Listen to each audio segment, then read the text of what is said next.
তো হ্যালো বন্ধুরা, গতকাল আমি ডায়মন্ড হারবারে গেছিলাম আর একটি নদীর ধারে ঘুরতে। আর এদিকে দেখো মানে নদীর ধারে এই যে গাছগুলো দেখছো, ছোট ছোট ফুলের গাছগুলো, ফুলগুলো ফুটেছিল, খুব সুন্দর লাগছিল।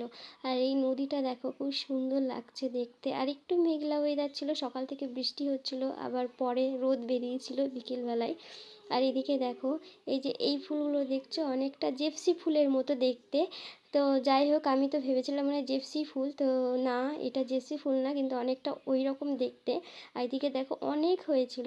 তো আমি তো ভেবেছি এবার থেকে কিনবো না, যখন এখানে আসবো এখান থেকে তুলে নিয়ে চলে যাব দিয়ে। আর এই যে তোমাদের যদি লাগে অবশ্যই এখানে এসে নিয়ে যেও। আর এদিকে দেখো একটা গাছ দেখেছিলাম, গাছে অনেক ফল ধরেছিল, কিন্তু এটা কি গাছ আমি জানি না। তো দেখো দুটো ফল তুলে নিচ্ছি, অনেকটা কামরাঙার মতো দেখতে।